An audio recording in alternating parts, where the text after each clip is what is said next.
سلام، خیلی خوش اومدیم به یه ویدیو دیگه. امروز قراره این قسمت از میزم رو با هم دیگه دکور کنیم و اونجوری که دوستش دارم بچینمش. اول از همه برای اینکه بتونیم این قسمت رو دکور کنیم لازمه که این 2 طبقه رو خالی کنیم. واسه همین من شروع کردم به خالی کردن و بیرون آوردن هرچی کتاب و دفتره.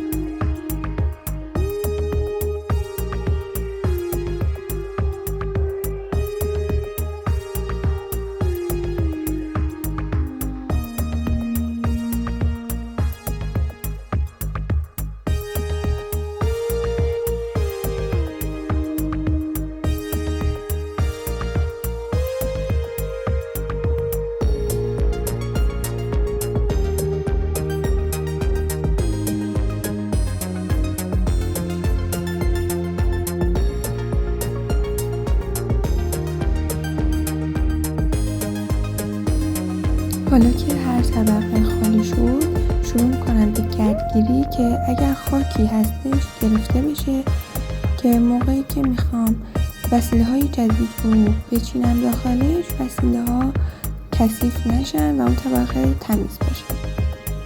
من سعی کردم عروسک و لیوانی که تو هر قسمت میذارم و تقریبا با هم از لحاظ رنگی ست کنم که قشنگ تر بشه.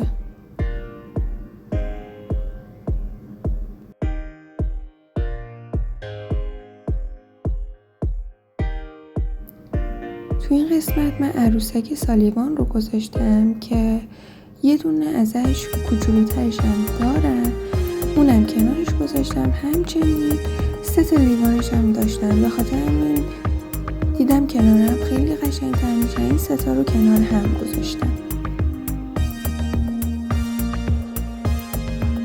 این قسمت با موفقیت تموم شد. میریم سراغ قسمت بعدی که همونطور که گفتم اول از همه گردگیری میکنیم.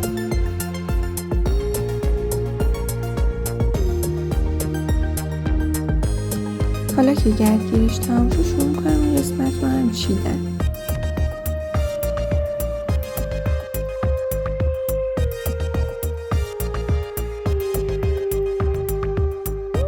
من توی این طبقه ترجیح دادم که 1 لیوان بذارم و بیشتر عروسک باشه که بیرون این لیوان با استیچ سته و داخلش با گارفیلد.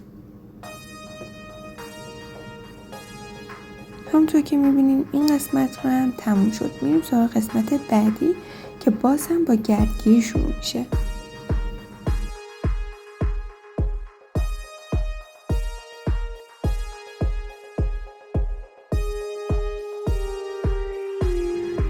تو این قسمت هم 1 عروسک و لیوان ست دیگه داریم که همونجور که مشخصه پاتریکه.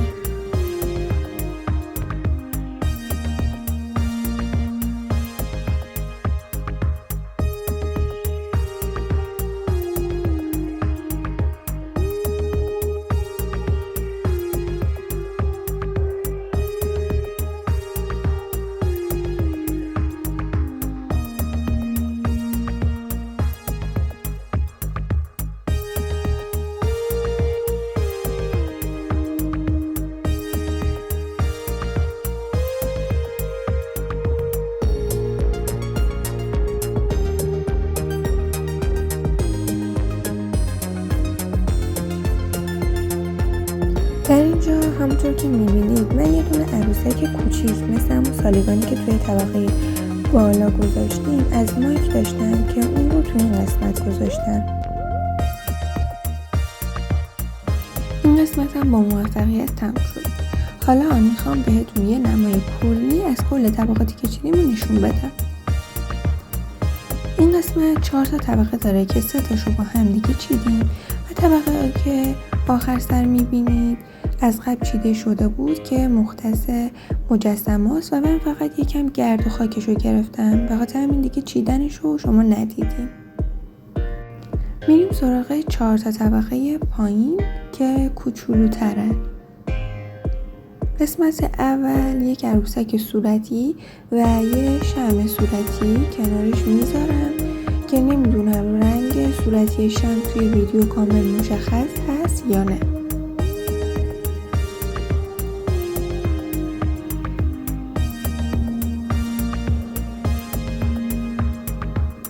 تو این طبقه بعد از اینکه گرد و خاکش رو گرفتم یه مجسمه میذارم که داخلش جا داره و تر روش گربه است که توش حالا چیزای کوچیک و ریزم رو گذاشتم. دو تا طبقه بعدی که میبینیم اولش چون خیلی خورد ریز داشت رو همینجور چیدم، طبقه بعدیش هم یه دونه عروسک گذاشتم. حالا بریم سراغ تمیز کردن روی میز. همونطور که میبینید خیلی تمیز شد و تمام کتابایی که نیاز داشتم از اون دو طبقه خارج کردم گذاشتم اینجا. اینم یه نمای کلی. در آخرم دو تا پا تختیم رو میبینیم که تغییر دکوراسیونشون دادم. امیدوارم تا اینجای ویدیو لذت برده باشید. من آیدا هستم.